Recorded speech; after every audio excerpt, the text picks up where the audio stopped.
Assalamualaikum warahmatullahi wabarakatuh. Perkenalkan nama saya Dea Ajeng Sakinah dengan NIM D1A0211120 akan membahas materi yang bersangkutan dengan sengketa tata usaha negara. Untuk lebih lanjutnya, simak videonya sampai habis ya. Adapun pembahasan kita pada kesempatan kali ini adalah yang pertama untuk membahas mengapa dalam sengketa tata usaha negara, hakim lebih ditekankan melakukan pemeriksaan pada segi rehmatik head dan menghindari pemeriksaan dari segi dolmatic head-nya. Kemudian pembahasan yang kedua adalah apakah Undang-Undang Nomor 51 Tahun 2009 tentang perubahan kedua atas Undang-Undang Nomor 5 Tahun 1986 tentang Peradilan Tata Usaha Negara menganut sengketa intern atau sengketa ekstern. Untuk mengetahui lebih lanjut, simak video berikut ini. Pengaturan prinsip hakim aktif dilakukan dalam perundang-undangan mengenai pelaksanaannya. PT UN memiliki asas hukum acara peradilan tata usaha negara yang bersifat khusus. Nah, salah satu asasnya yaitu asas pemeriksaan segi rehmatik head dan larangan pemeriksaan segi dolmatic head.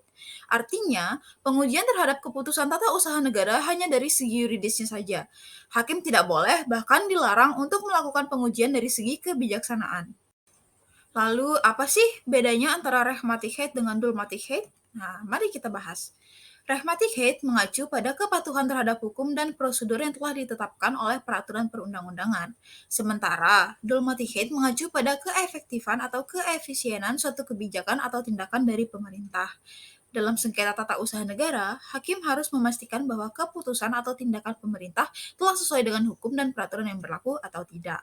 Nah, di sisi lain, dolmatic head menyangkut efektivitas atau efisiensi dari tindakan atau kebijakan pemerintah. Namun, hal ini cenderung menjadi ranah kebijakan pemerintah dan bukan ranah hukum yang menjadi kewenangan hakim dalam sengketa tata usaha negara. Oleh karena itu, dalam sengketa tata usaha negara, hakim lebih menekankan pada pemeriksaan aspek rehmatik head agar dapat memastikan kepatuhan terhadap hukum dan peraturan yang berlaku. Sementara, pemeriksaan aspek dolmatic head menjadi ranah kebijakan pemerintah yang bukan menjadi kewenangan hakim dalam hal ini. Nah, kita sudah masuk ke materi pembahasan yang kedua nih, tentang sengketa ekstern dan sengketa intern. Sebelum lebih lanjut, yuk kita cari tahu dulu apa sih pengertiannya. Sengketa ekstern adalah sengketa yang timbul antara individu atau badan hukum dengan pemerintah atau lembaga negara dalam melaksanakan tugasnya.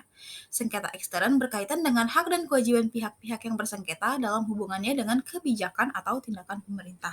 Sedangkan sengketa intern adalah sengketa yang terjadi dalam lingkup internal pemerintahan atau lembaga negara, seperti sengketa antara pejabat atau pegawai negeri dengan instansi atau lembaga pemerintah, atau sengketa antara instansi atau lembaga pemerintah dalam hal pelaksanaan tugas dan wewenangnya.